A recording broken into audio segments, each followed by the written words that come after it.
A little bit different. You're saying, okay, I can spin up scale with Google. Okay, got that. Google has scale.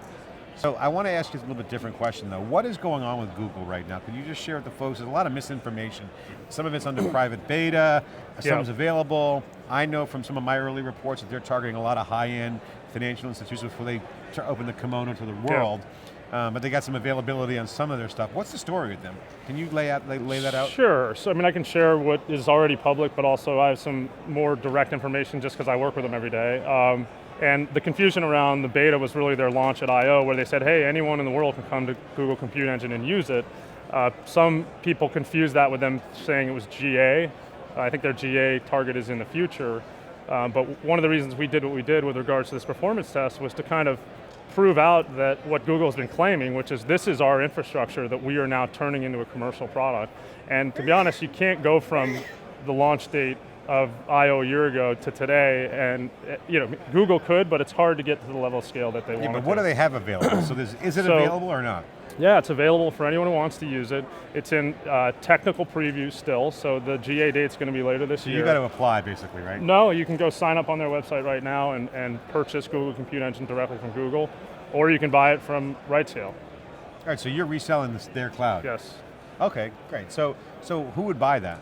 IT departments for private cloud, public cloud? No, what we've seen is there are some peak demand infrastructure. So for example, online learning, where you have a set of classes running in the fall and you need a lot more infrastructure because there's classes running versus in the middle of the summer when there's a lot less load. And those work really well in a large scale compute environment. So there's interest and usage from customers who have variable workloads. And I think that is an area that Google has focused on early, because the theory is if you can scale to 200,000 concurrent users, running a broad portfolio of enterprise applications, it's certainly not going to be an issue from a scale and architecture perspective. So while it's easy for the industry to say, yeah, well, of course it's Google, they can scale, we thought it would just be interesting to go actually do it and run that. So it's a great failover option, it's a great resource elastic option. It's like basically why people go to Amazon.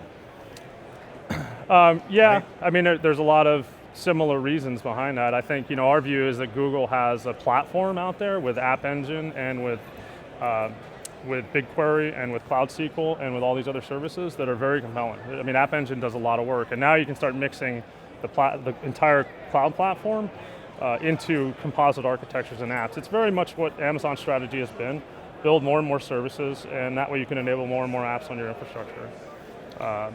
Well, I got to say, you guys live in a good part of the country, down in Santa Barbara. Yes, we do. Shout out to my son Alec.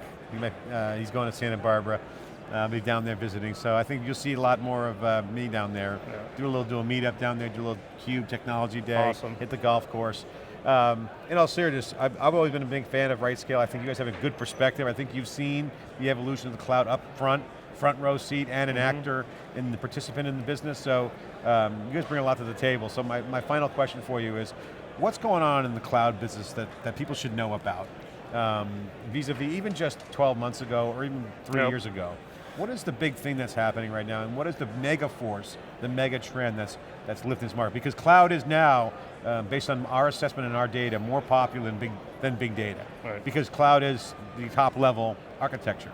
Yep. Big data is part of cloud, if you think about it. So we're seeing more and more and more cloud reality happening now than ever before. Mm-hmm. So I want to ask you, what's your view on what people should know about the cloud right now? So, I mean, I think that it's clear that cloud is a viable technology component of any enterprise IT strategy.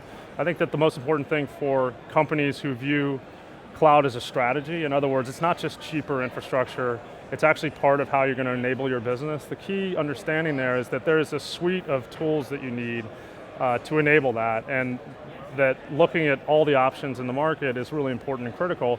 I still don't believe in a single source view of the IT world. I think there's going to be composite architectures both for applications and for how IT is managed. So there's a lot of VMware out there that's not going anywhere, and that can be left as a virtualized infrastructure or converted into a more cloudy model. And then there's a lot of newcomers. I'd still consider RightScale a newcomer in the grand scheme of things, that have a set of tools that are deep and specialized to really enable the agility that you want to achieve out of cloud. So it's really about a strategy, not about a set of technologies. Those are all enabling parts of what your core competency needs to be as a company. And also look at your own skill sets, right? This is a very technical conference. There's a lot of people here who no one understand cloud and cloud architectures. There's a whole generation of IT users that we need